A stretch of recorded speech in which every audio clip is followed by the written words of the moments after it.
తాకట్టులో ఉన్న బంగారాన్ని విడిపించి ఆ రోజు ఆన్లైన్ రేటుకే మేము కొంటాం. Sharma gold company.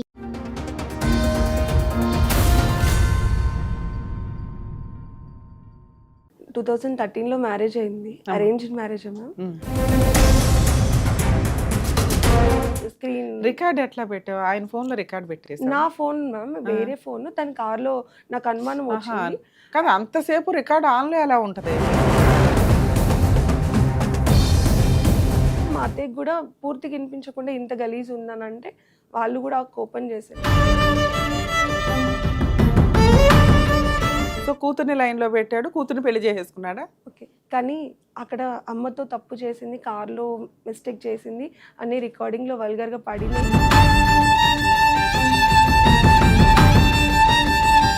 ఏది మీరు పరువుల గురించి మాట్లాడుతున్నాడా మీ ఆయన? అలానే మాట్లాడారు. వాళ్ళ అమ్మతో అక్రమ సంబంధం పెట్టుకొని కూతురుతోని పెళ్లి చేసుకున్నాడు.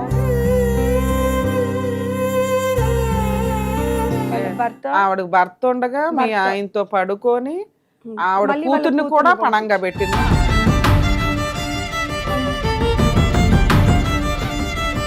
బ్రెయిన్ పనిచేస్తుందా? కరెక్టే ఉన్నావా తల్లి? ఎందుకంటే నువ్వు చాలా పెద్ద హీనమైన స్టోరీ చెప్తున్నావు. కానీ వాళ్ళ కూతురుతో అక్రమ సంబంధం పెట్టుకుని పెళ్లి చేసుకుంటాను, దీనికి నువ్వు ఒప్పుకో అని ప్రెజర్ చేస్తే ఆవిడ సరౌండింగ్లో ఉన్న చుట్టాలందరూ ఒప్పుకున్నారు. అదేం విడ్డూరం అర్థం కాలే. నమస్తే అమ్మా. నమస్తే. ఎక్కడి నుంచి వచ్చారు? ఏంటి మీ ప్రాబ్లం? నేను వరంగల్ నుంచి వచ్చాను మ్యామ్. మీ పేరేంటమ్మా?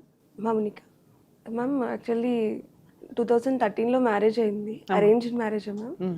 కానీ ఏంటంటే కొంచెం ఏ విషయంలో నాకు హస్బెండ్తో ప్రాబ్లం లేదు, ఏ రోజు కూడా ప్రాబ్లం లేదు. 2023 నుంచి 2019లో మా మామయ్య చనిపోయారు. 23 నుంచి నాకు కొంచెం సఫర్ అవుతున్నా, తను లేరు అని. 2013 నుంచి 23 వరకు హ్యాపీ. 10 ఇయర్స్ బాగానే ఉంది. ఒక లేడీ పరిచయం అయ్యారు. మీ హస్బెండ్ ఏం పని చేస్తారు? రియల్ ఎస్టేట్ చేస్తారు. Real estate. మరి రియల్ ఎస్టేట్ అంటే బాగానే సంపాదించుంటారుగా? అవును. ఏమైనా ఆస్తులు ఏమైనా కొన్నాడా నీ పేరు మీద? అంటే ఓపెన్ ప్లాట్స్ అట్లా పెట్టి కొన్నారు. ఓకే, ఇన్వెస్ట్మెంట్ లో. స్టార్టింగ్ ఈ 2023 కన్నా ముందు బాబు పాప ఎప్పుడైతే నేను ప్రెగ్నెన్సీలో ఉన్నానో అప్పుడు కొని కొంచెం ఇన్వెస్ట్ చేశారు. 23 నుంచి కానీ ఇద్దరు బాబు పాప. 10 ఇయర్స్ బాబు, 7 ఇయర్స్ పాప ఉంది. ఓకే అమ్మా. సో 23 వరకు కూడా, అంటే 2019 వరకే మ్యామ్ తను ఏజ్ సంపాదించిన అప్పటి వరకే ఉంది. 19 నుంచి లేదు. అంటే ఉన్న ఇంట్లోకి రాకపోవడము, చెప్పకపోవడము అంత డిఫరెంట్. ఇంకా 23 నుంచి ఇంకా ఎక్కువైపోయింది. ఓకే. ఆ 23లో మా పక్కనకి కొంచెం రెంట్కి ఒక ఫ్యామిలీ వచ్చింది. నేను అప్పటికి గమనించుతూనే ఉన్నాను. Rented house ma'am. మేము ఇప్పటికీ రెంట్లోనే ఉన్నాము.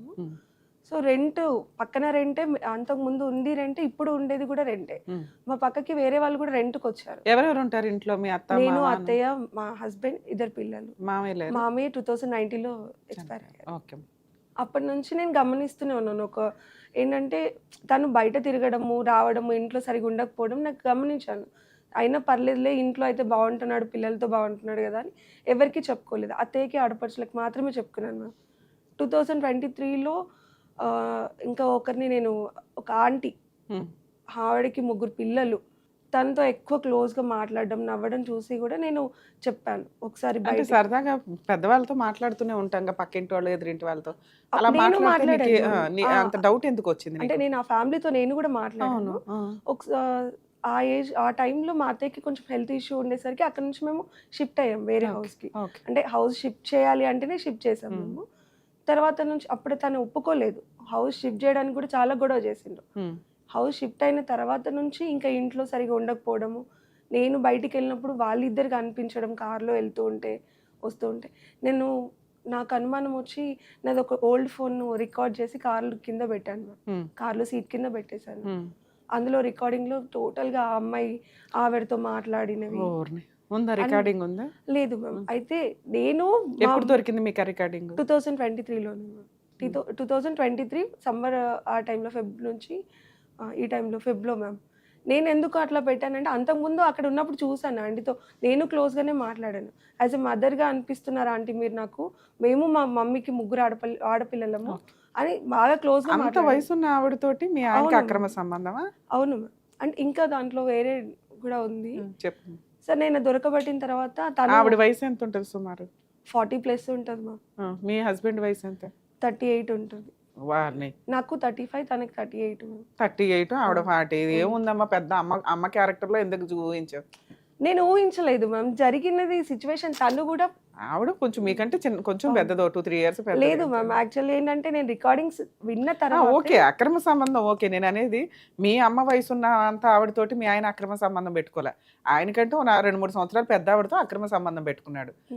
ఆవిడతో అక్రమ సంబంధం కంటిన్యూ అవుతుంది, వీళ్ళు కొంచెం అబ్నార్మల్ గా ఉన్నారు అని ఏ విషయం మీద మీకు అనిపించింది? నువ్వు బానే మాట్లాడావు, ఆయన బానే మాట్లాడుతూ లేదు మ్యామ్. మాకు కాల్స్ వచ్చేది ఆయన ఫోన్ కి. అంతకు ముందు వరకు 2023 నీకు ఆవిడ మీద ఎందుకు అనుమానం వచ్చింది? కాల్స్ వచ్చాయి మ్యామ్. ఆవిడే కాల్ కాల్ చేయడం. మరి నువ్వు కూడా మాట్లాడేదానివా?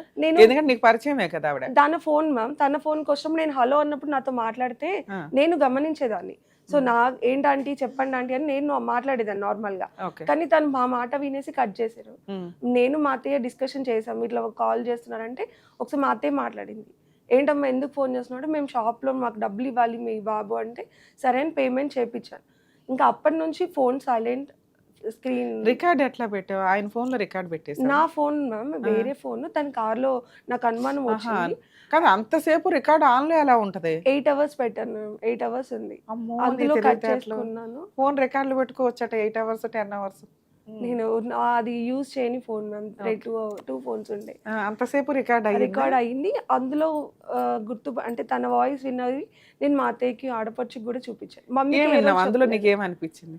ఏంటంటే షాప్కి వెళ్ళడం, వాళ్ళని షాప్ దగ్గర డ్రాప్ చేయడము, డ్రాప్ చేసిన తర్వాత ఈ లంగాలు బ్లౌజులు అని మాట్లాడడం. సో ఇంట్లో వాళ్ళతో ఎట్లా మాట్లాడారో వాళ్ళతో అట్లానే మాట్లాడితే కూడా నేను అప్పటికి కూడా ఏం అనదు మ్యామ్. చెప్పాను 8 hours రికార్డ్ వేస్ట్ అయింది అప్పటికి. నేను అడిగితే అవును నేను విన్నా. ఇంకొంచెం వేరే టాపిక్స్ కూడా ఉండే నాకు అందులో. అవే చెప్పాలి, మాకు తెలియాలి కదా. నువ్వు అనేస్తే అది నిజమో కాదా నాకు ఎట్లా తెలుస్తుంది? ఇప్పుడు వాళ్ళు ఏదైతే రెంట్కి వచ్చిన హౌస్ ఉందో మ్యామ్, ఆ హౌస్ ని తను ఓన్ గా ఏమంటారు మా హస్బెండ్ తీసుకున్నారు 2023లో.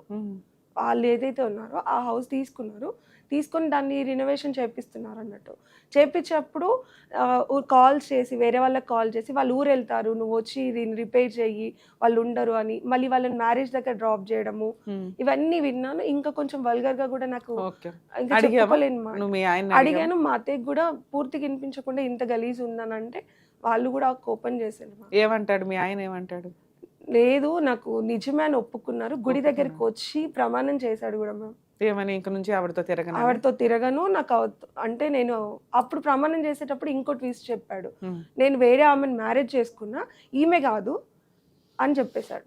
నేను అదే అన్నా, ఇక ఇప్పటి నుంచి నేను ఇలాంటి పని చేయను, ఆమెతో తిరగను అని మాత్రం చెప్పిండు మ్యామ్.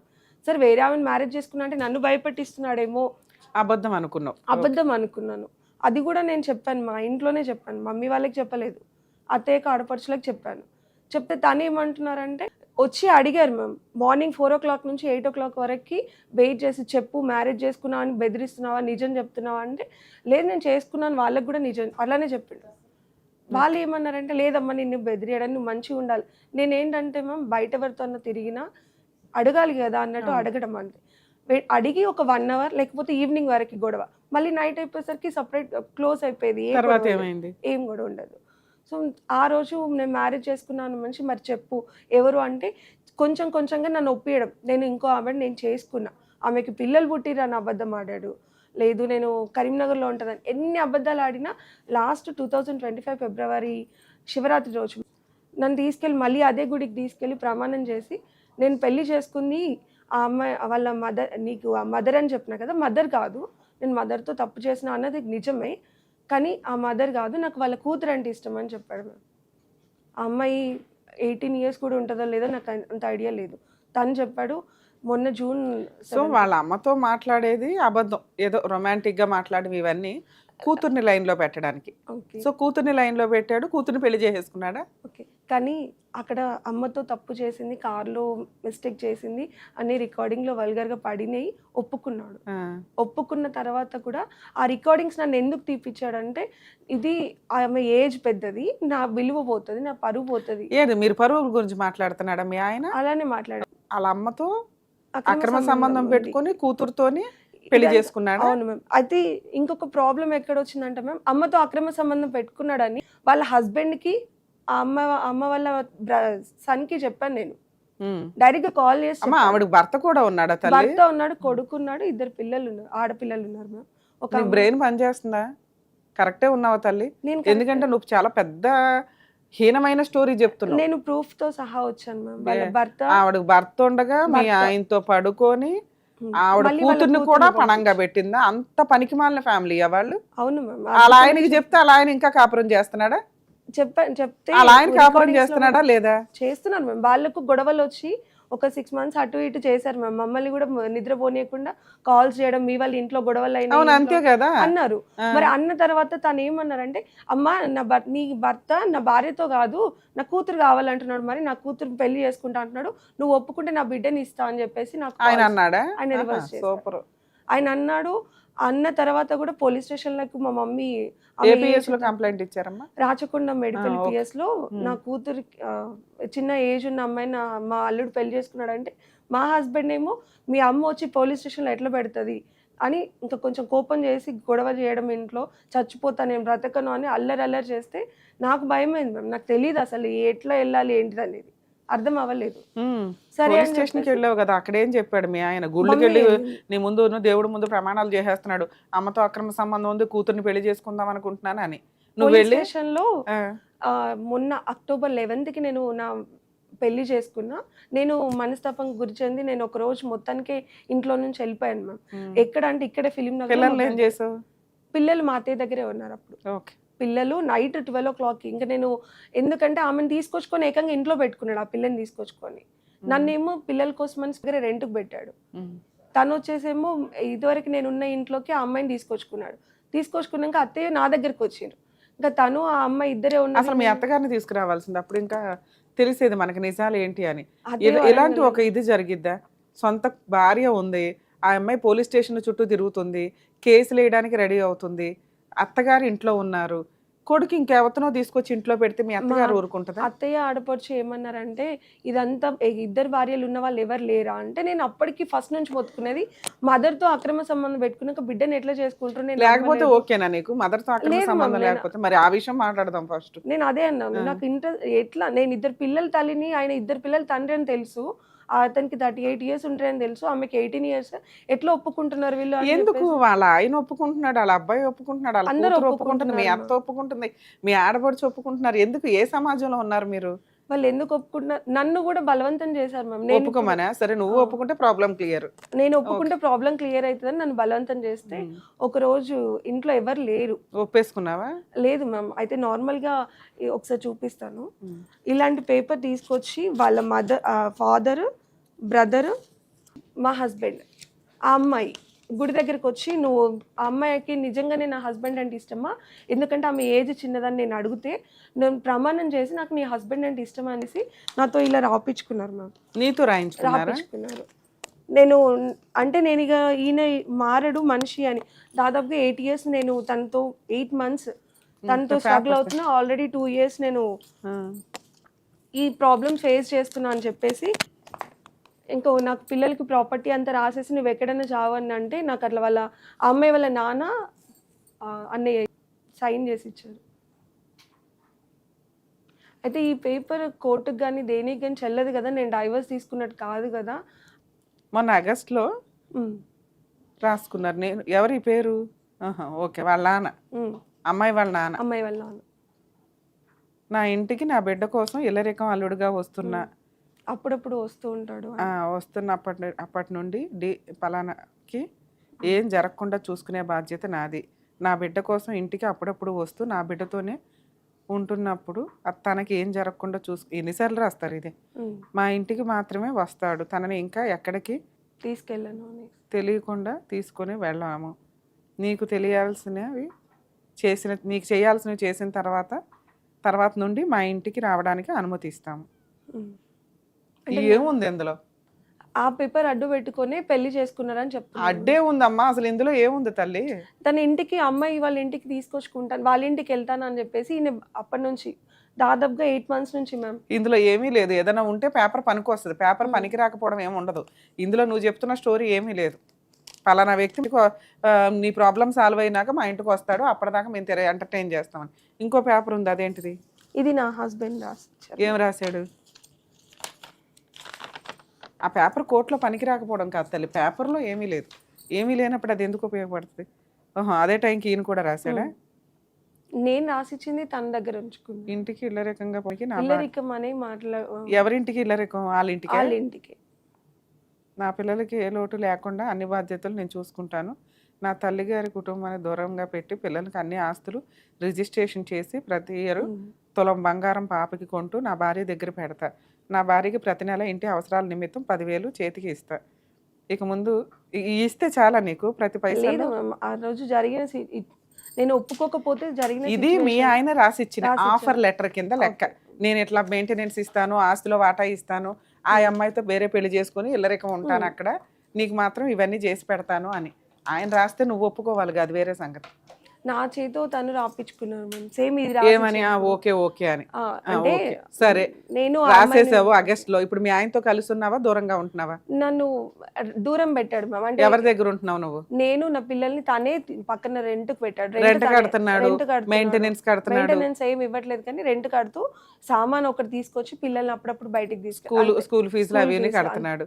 అది నువ్వు కలిసి ఉన్నప్పుడు కూడా జరిగింది కదా, కలిసినప్పుడు కూడా అదే. ఇప్పుడు విడిగా పెట్టి జరుగుతుంది ఎందుకు మరి? ఇవన్నీ నడిచిపోయినాయి. ఆగస్ట్ నుంచి జరిగిన పంచాయతీ ఈ 3 months నుంచి నడుస్తుంది. ఇక్కడికి ఎందుకు వచ్చావు?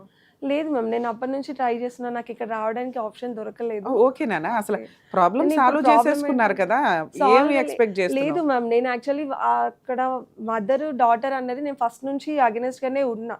కాకపోతే నా చేతులారా నేను ఒప్పుకునేలా చేసింది నా ఫ్యామిలీ. నేను మా మదర్ కూడా వస్తే నేను మా మమ్మీకి ఒకటే చెప్పిన, వద్దు మమ్మీ, ఈయన ఇన్ని రోజులు మనకు ఫ్యామిలీకి ఒక దేవుళ్ళలాగా ఉండే, మేము ముగ్గురం ఆడపిల్లలు మేము. సో ఒక దేవుళ్ళలాగా ఉండే కదా, ఇప్పుడు ఆయన పేరు బయటికి తీయొద్దు అని చెప్పేసి ఎంత కంట్రోల్గా ఉంచుకుంటే ఇప్పుడు అంత తెగించినట్టుగా అక్కడ ఏరియా మొత్తం మదర్తో తిరిగిన సంగతి అక్కడ ఏరియా మొత్తంకి తెలుసు మ్యామ్. మదర్ ఉండి ఇప్పుడు డాటర్ని పంపించినంటే ఆ ఫ్యామిలీ అందరికీ తెలిసి పంపించారు. నన్ను వల్గర్గా తిట్టాడు మేము వాళ్ళ ఫాదర్. నేను కోపం వచ్చి నేను తిట్టాను. నువ్వు ఎట్లా నీ కష్టం ఏంటి తల్లి, నీ బాధ ఏంటి? ఇప్పుడు ఆ ఫ్యామిలీ నుంచి నా భర్త, నా పిల్లలు, నేను ఇలా ఉండాలనుకుంటున్నాం మ్యామ్. ఆ ఫ్యామిలీ మా దగ్గర ఉండకూడదు. మీ దగ్గర ఎక్కడ ఉన్నారు? వాళ్ళ ఇంట్లో వాళ్ళు ఉన్నారు, అమ్మాయిని వచ్చి మా ఇంట్లోనే ఉంటుంది. మీ అత్తగారితో? అత్తగారితో అంటే అక్కడ రెంటే, ఇక్కడ రెంటే, రెంట్ హౌస్ లోనే పెట్టుకున్నాడు. కానీ అత్తగారి దగ్గర ఆవిడ ఉంటుందిగా. సరే, మీ అత్తగారు నీతో ఎందుకు ఉండట్లేదు? అంతకుముందు నీతోనే ఉండేది. కొడుకు నాతోనే ఉంటా అన్నారు మ్యామ్. నేనన్నా నా భర్త లేనప్పుడు నువ్వెక్కడికి వస్తావు అత్తయ్య? ఆ అమ్మాయిని ఎట్లయితే వచ్చిందో అట్లా వెళ్ళగొట్టగలిగితే నువ్వు నాతో ఉండు. ఇప్పుడు నా హస్బెండ్ ఉంటే మ్యామ్, నా అత్త ఆడపడుచులు అందరు నాతో ఉంటారు కదా, తను ఒక్కడే లేనప్పుడు నేను వాళ్ళందరినీ పట్టుకొని ఏం చేయగలను? ఆమె ఏమంటున్నారంటే నా కొడుకు. సరే అమ్మా, ఇప్పుడు మీ ప్రాసెస్లో మాట్లాడడానికి మనం మాట్లాడుకుందాం. యాక్చువల్గా మేడం చెప్తున్న స్టోరీ ప్రకారం ఏంటంటే 2013లో మ్యారేజ్ అయింది. 23 వరకు హ్యాపీ మ్యారిటల్ రిలేషన్, 2 పిల్లలు, అత్తగారితో కలిసి మంచి అందమైన చిన్న కుటుంబం. 23లో ఒక ట్విస్ట్ జరిగింది. భర్త రిపీటెడ్గా ఫోన్ కాల్స్ మాట్లాడడం. ఏంటి ఆ ఫోన్ కాల్స్ అని చెప్పి తనకున్న తెలివితేటలతోటి ఉన్న ఒక పాత ఫోన్ని 8 hours రికార్డ్ పెట్టి ఆయన కార్లోనో ఆయన వెళ్ళే వెహికల్లోనే పెట్టింది. ఆయన ఎక్కడికి వెళ్తే అక్కడికి వెళ్ళిన వ్యక్తి మరి రూమ్లోకి ఫోన్ ఎట్లా వెళ్ళింది, లేకపోతే మరి అందరూ నీ ఫోన్ ఉన్న దగ్గరకు వచ్చి మాట్లాడారు? లేదు మ్యామ్, కార్లో తను ఫోన్ మాట్లాడడం, వాళ్ళు రావడం, ఓన్లీ జస్ట్ వెహికల్లో ఉన్న ఆ టాపిక్కే నీకు వినిపించింది. ఆ వినిపించినంతలో వాళ్ళకి ఆ అక్రమ సంబంధం ఉందని కన్ఫామ్ అయింది. ఆ కన్ఫామ్ అయిన అక్రమ సంబంధం ఇక్కడ రిటర్న్గా ఎక్కడా లేదు. పలానా ఏ అనే వ్యక్తితోటి అక్రమ సంబంధం ఉంది, దాన్ని వాళ్ళ ఆయన ఒప్పుకొని గుళ్ళో ప్రమాణం చేసి ఇక నుంచి ఆవిడతో అక్రమ సంబంధం పెట్టుకోను, కానీ వాళ్ళ కూతురుతో అక్రమ సంబంధం పెట్టుకొని పెళ్లి చేసుకుంటాను, దీనికి నువ్వు ఒప్పుకో అని ప్రెజర్ చేస్తే ఆవిడ సరౌండింగ్లో ఉన్న చుట్టాలందరూ ఒప్పుకున్నారు. అదేం విడ్డూరమో అర్థం కాలే. ఎవరైతే ఏ అనే వ్యక్తి ఉందో ఆవిడకి ఆల్రెడీ భర్త ఉన్నాడు, మగపిల్లడు ఉన్నాడు, ఆడపిల్ల ఉంది. ఆ ఆడపిల్లని ఇప్పుడు ఈడికిచ్చి పెళ్లి చేసిందట. దానికి వాళ్ళ ఆయన ఒప్పుకున్నాడంట. ఇక వీళ్ళ అత్తగారు ఒప్పుకున్నారు, వీళ్ళ ఆడపడుచులు ఒప్పుకున్నారు. ఇలాంటి ఒక అద్భుతమైన సంఘటనకి ఒక సెటిల్మెంట్ జరిగింది.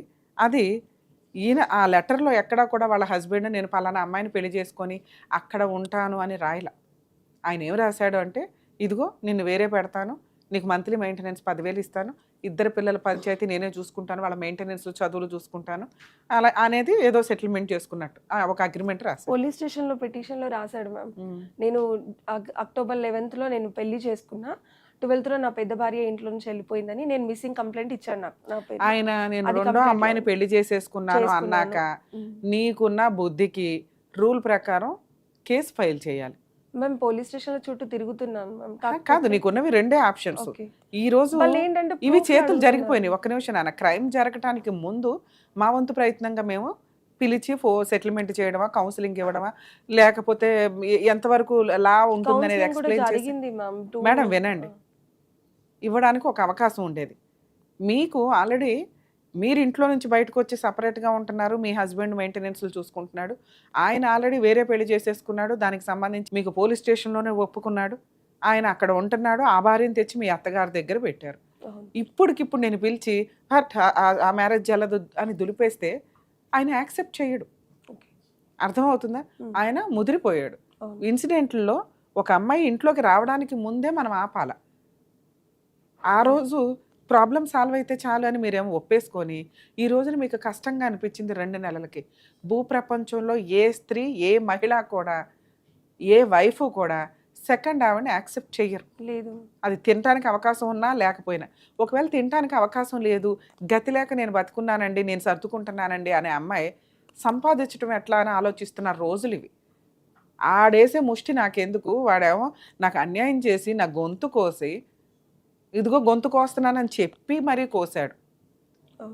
నీకు ఆప్షన్ లేక పోలీస్ స్టేషన్కి వెళ్ళావు, అక్కడికి వచ్చి క్లియర్గా లైసెన్స్తో చెప్పాడు, అవును నేను పెళ్లి చేసుకున్నాను, ఈవిడికి గతి లేదు, పిల్లల్ని పోషించుకోలేదు, కాబట్టి నేను వేరే ఇల్లు చూపించి ఉంటే ఉండమనండి, లేకపోతే కేసేసుకోమనండి అని ఆఫర్ ఇచ్చినప్పుడు నువ్వు ఈ ఆఫరే ఎత్తుకున్నావు. ఎందుకంటే నువ్వు బయటికి వెళ్ళి పని చేసుకోలేవు, సంపాదించుకోలేవు, ఎవరు సపోర్ట్ లేరు నీకు కేసులు వేయడానికి. ఇప్పుడు రమ్య గారు వచ్చేసి మీ ఆయన్ని పిలిచి అక్కడ కట్ చేసేయడం అనేది కుదరదు. ఎవరు పోరాడాలి దీని గురించి? మీరు పోరాడాలి. ఎందుకంటే ఇది క్రైమ్, చిన్న తప్పు కాదు మీ ఆయన చేసింది. భార్య 2 పిల్లలు ఉండగా ఇష్టం వచ్చినట్టు అక్రమ సంబంధాలు పెట్టుకొని ఆవిడికి ఎంత గతి లేదో కర్మ. నిజంగా ఇలా ఒక తప్పు చేయని స్త్రీ, ఒక భార్య పిల్లలు ఉన్న కుటుంబాల్లోకి వచ్చే సెకండ్ హ్యాండ్ ఆడాళ్ళు ఎవరైతే ఉంటారో నిజంగా వీళ్ళు ఏడుపు తగిలి సర్వనాశనం అవుతారు. ఒక స్త్రీనే సగం అన్యాయాలు చేస్తున్నారు, ఇక మిగతా సగం జెంట్స్. వాళ్ళ ఒక్కళ్ళ మీద పడి ఏం చేస్తాం మనం? ఆ అమ్మాయికి బుద్ధి లేదా? వాళ్ళ అమ్మకి బుద్ధి లేదా? ఇంత హీనమైన సమాజంలో ఉంటున్నారా? వీటి మీద లీగల్ యాక్షన్ ఎవరు తీసుకోవాలి? మాకేం పని? ఎన్జిఓలకి ఏం పని? ఓ మీ ఇంట్లో తప్పు జరుగుతుంది, ఇట్లా కాదు ఇట్లా అంటానికి మీరు ఫైట్ చేయాలి. మీరు ఆ ఫైట్ చేయకుండా తప్పు చేసి ఇక్కడికి వచ్చి మీ బాధ చెప్పుకుంటున్నారు. నాకు బాధ వేస్తుంది తప్ప ఫైట్ చేయడానికి నీకు నీ చేతిలో ఆయుధాలు ఉన్నాయి, లా అండ్ ఆర్డర్ ఉంది. నువ్వు 2 ఆప్షన్స్ ఎత్తుక్కోవాలి. 2 ఆప్షన్స్లో నీకు ఏది కంఫర్టు? ఒకటి, ఇప్పుడు మీ ఆయన న్యాయదేవత అవతారం ఎత్తేసి సెటిల్మెంట్ చేసింది ఏదైతే ఉందో, నువ్వు ఆ ఇంట్లో ఉండు, ఆ అమ్మాయి ఈ ఇంట్లో ఉంటుంది, నేను 2 ఇళ్ళు తిరుగుతా. అప్పుడు నువ్వేం చేసావు? నీ కోపంతో సరే మీ అమ్మ వద్దు, నీ కుదిరినప్పుడు రా, నీ ఆస్తి ఏదో ఇవ్వు, నీ మెయింటెనెన్స్ ఏదో ఇవ్వు. అవి ఎన్ని రోజులు ఇస్తారో తెలుసా? నీ కోపం తగ్గే వరకే. నువ్వు ఈ రోజున ఉన్న కోపంలో వేసే కేసు స్ట్రాంగ్ కేసు. ఆ కోపం తగ్గిపోయినాక నీకు ఆల్రెడీ సంవత్సరం అయింది వాళ్ళిద్దరూ ఉండి, ఆల్రెడీ 3 సంవత్సరాలు అయింది. ఇప్పుడు నేను విడగొట్టేది ఏముంది? అలవాటు అయిపోతుంది. సొసైటీకి ఇప్పటికే అలవాటు అయిపోయింది, సొసైటీకి అలవాటు అయిపోద్ది, నీ చుట్టాలకు అలవాటు అయిపోద్ది, నీకు కూడా అలవాటు అయిపోద్ది. అప్పుడు కోర్టు ఏమంటది? ఏమో 3 సంవత్సరాలు పట్టిందా మీరు అందరూ పులిహార పంచాయతీలు చేసుకొని నా దగ్గరికి రావడానికి? తప్పు జరిగినప్పుడు, అన్యాయం జరిగినప్పుడు, క్రైమ్ చేసినప్పుడు చంప పగిలిపోయేలాగా ఫైటింగ్ చేయాలి క్యారెక్టర్ కోసం. ఆ ఫైటింగ్ నువ్వు చేయలే, ఎందుకంటే నిస్సహాయత. అప్పుడు బాధపడొద్దు, బ్రెయిన్లోంచి తీసే మా ఫ్యామిలీస్ అంతా ఇంతే అని అనుకో. ఎటో ఒకవైపు ఉండు, 2 చోట్ల ఊగిసలాడుకో. సైకలాజికల్ డిప్రెషన్తో ఒకసారి ఇంట్లో నుంచి వెళ్ళిపోయావు చూడు, అలా వెళ్ళిపోతే ఎవరికి అన్యాయం జరిగిద్దో చెప్పు? నీకు. నువ్వు పోతే ఇక్కడ ఎవ్వరికీ ఫరక్ పడదు, ఒక్క నీ 2 పిల్లలకే తప్ప. నువ్వు ఉంటే వాళ్ళకు ఒక 100 మంది ఉన్నట్టు లెక్క. నువ్వు కనీసం ఆ కాన్షియస్ కూడా నీకు లేదు. సూసైడ్ అటెంప్ట్ చేసుకోవడానికి పోయావు ఒకసారి. పోనీ అప్పుడు ఏమన్నా న్యాయంగా ఉన్నావా? ఇట్లాంటి వెధవకు బుద్ధి చెప్పాలి అని ఎక్కడన్నా అనుకున్నావా? ఉత్తనే పోలీస్ స్టేషన్కి వెళ్ళి సెటిల్మెంట్ చేసుకున్నావు. ఆ రోజు నీకు ఇష్టం ఉన్నా లేకపోయినా నాన్న ఈ లెటర్ కరెక్ట్ కాదు, సర్దుకుంటే నువ్వు ఇక్కడికి రావద్దు. ఎటో ఒకవైపు సర్దుకుపోయావు. ఇప్పుడు సర్దుకుంటే నీ లైఫ్ ఎట్లా ఉంటుందో తెలుసా? మెయింటెనెన్స్ ఇస్తాడు, అక్కడ చూసుకుంటాడు, ఎక్కడ చూసుకుంటాడు, ఆయన పెద్ద మహారాజు. అర్థమవుతుందా? మీ అత్తగారు ఓటు అడ్డుపడింది. యాక్చువల్గా నువ్వు సర్దుకునేటట్లయితే మీ అత్తగారి నీ వైపు ఉండాలి.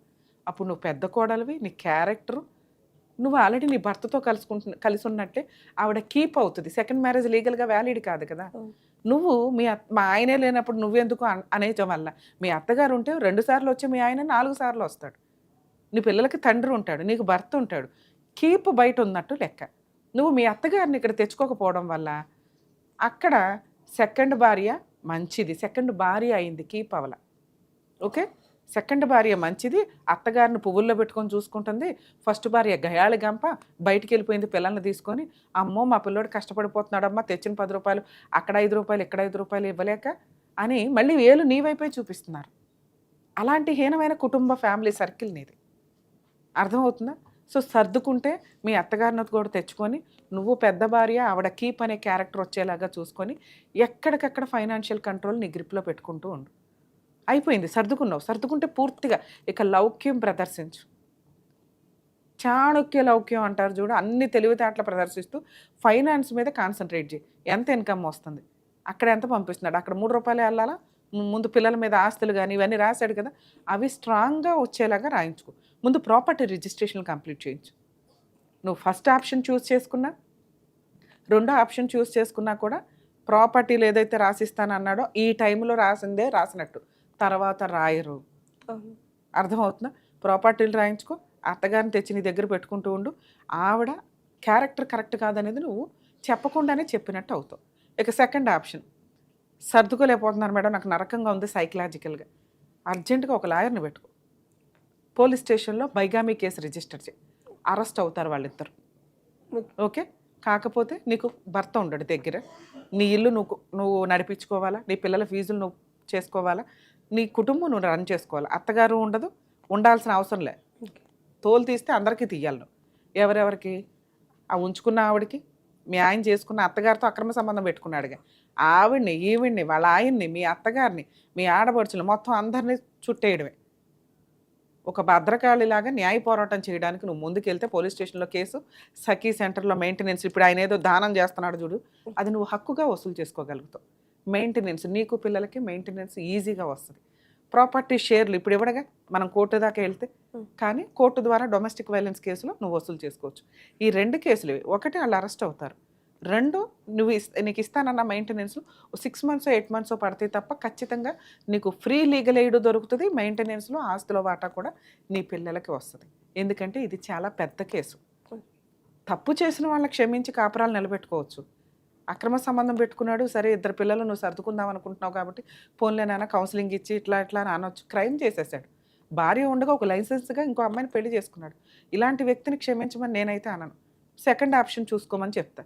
కానీ చెప్పడం వేరు, ప్రాక్టికల్గా ఫేస్ చేయడం వేరు కదా నాన్న. ఇంటికి వెళ్ళు, ఆలోచించుకో, ఒక షీట్ వేసుకొని ఇగో ఇతనితో కలిసి ఉంటే ఇట్లా కంఫర్ట్ జోన్ ఇంతే. అప్పుడు బ్రెయిన్లో నుంచి నీకున్న టెన్షన్ తీసే.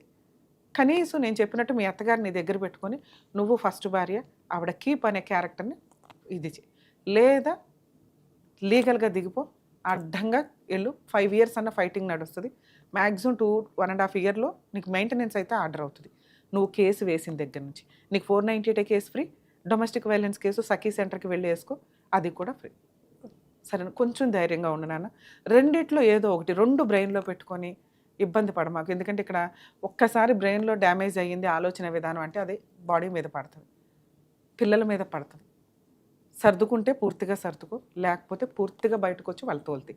అప్పుడు ఆటోమేటిక్గా ఆవిడకి ఈలోపు ఎవరో ఒకటి దొరుకుతాడు, కట్ చేసుకుంటుంది మీ ఆయన్ని. మళ్ళీ నా భార్య నాకు ముఖ్యం అంటే అక్కడ ఆల్రెడీ అత్తగారు ఉంటుంది కాబట్టి ఓట్లు ఎక్కువ పడుతుంటాయి. సరేనా? ధైర్యంగా ఉంటుంది. All the best. Thank you. బాబోయ్, చాలా దారుణంగా ఉంది.